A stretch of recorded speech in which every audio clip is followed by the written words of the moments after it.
আর জান্নাতীদের 120 কাতার হবে। কত কাতার? 120 কাতার। তার মধ্যে 80 কাতার হবে উম্মতে মুহাম্মাদি, বলেন সুবহানাল্লাহ। আর এই উম্মতে মুহাম্মাদির মধ্যে আরো 70,000 স্পেশাল মানুষ আছে। কত হাজার? যারা বিনা হিসেবে বিনা আযাবে ডাইরেক্ট জান্নাতে যাবে ইনশাআল্লাহ।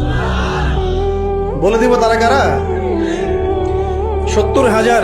তবে অন্য একটা হাদিসে আসছে যে প্রত্যেক হাজারের সাথে আরো 70,000। তবে শর্ত কঠিন। কিরকম শর্ত? সাহাবীরা বসে ডিসকাস করছেন কে হতে পারে তারা।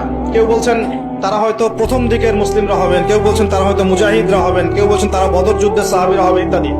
তখন নবী সাল্লাল্লাহু আলাইহি ওয়াসাল্লাম আবার চলে আসলেন, ব্যাক করলেন। ব্যাক করে বলছেন তোমরা কি এই বিষয়ে কি বিষয়ে কথা বলছিলে? তখন সাহাবীরা বললেন আমরা তো ডিসকাস করছিলাম যে কারা হতে পারে সেই 70,000। নবীজি বললেন শোনো, ওই 70,000 মানুষ, এক নাম্বার, ওই 70,000 মানুষ পাখি উড়িয়ে ভাগ্য গণনা করে না। প্রথম কাজটা কি? মানে তারা ইসলাম এত কঠিন ভাবে পালন করে যে পাখি উড়িয়ে ভাগ্য গণনা বা হাত দেখা, রাশিফল, এরকম শিরিকের ধার কাছেও নাই। তারা শিরিকের ধার কাছেও নাই। দুই নাম্বার, তারা আগুনের শেকা বা উল্কি দিয়ে, এই ট্যাটু আছে না, ট্যাটু উল্কি আঁকে আগুন দিয়ে, এই ধরনের ট্যাটু উল্কি তারা আগে না শরীরের মতো। এইসব কুলক্ষণে সুলক্ষণে তারা বিশ্বাস করে না। তিন নাম্বার, তারা অবৈধ ঝাড়ফুঁক করে না। অবৈধ ঝাড়ফুঁক করে না। বৈধ ঝাড়ফুঁক করা যাবে। সূরা ফাতিহা পড়ে ঝাড়ফুঁক করা যাবে, সূরা ফালাক নাস ইখলাস পড়ে পড়া যাবে, আয়াতুল কুরসি পড়ে পড়া যাবে, কোরআন হাদিস দিয়ে ঝাড়ফুঁক করা যাবে। কিন্তু অবৈধ কিছু ঝাড়ফুঁক আছে না, তান্ত্রিক কবিরাজদের কাছে মানুষ করে, এগুলো করা যাবে না।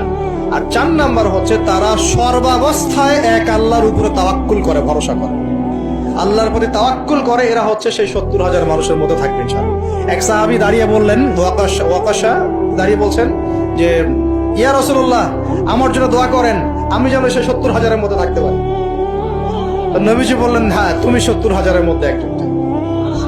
এরপর আরো 2জন সাহাবী দাঁড়িয়ে গেলেন, আমার জন্য দোয়া করেন।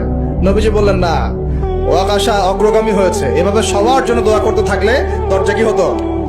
বন্ধ হয়ে যেত। এই দরজা খোলা আছে। এই যুগের মানুষও হতে পারে, হতে পারে না? যে ব্যক্তি শিরক করে না, আল্লাহ ভরসা করে, কোন রকম কুলক্ষণে বিশ্বাস করে না, ইসলাম পরিপূর্ণরূপে পালন করে, ইনশাআল্লাহ তাআলা আল্লাহ চাইলে তাদেরকে আল্লাহ 70,000-এর মধ্যে আশ্রয় দিবেন, অংশ দিবেন ইনশাআল্লাহ।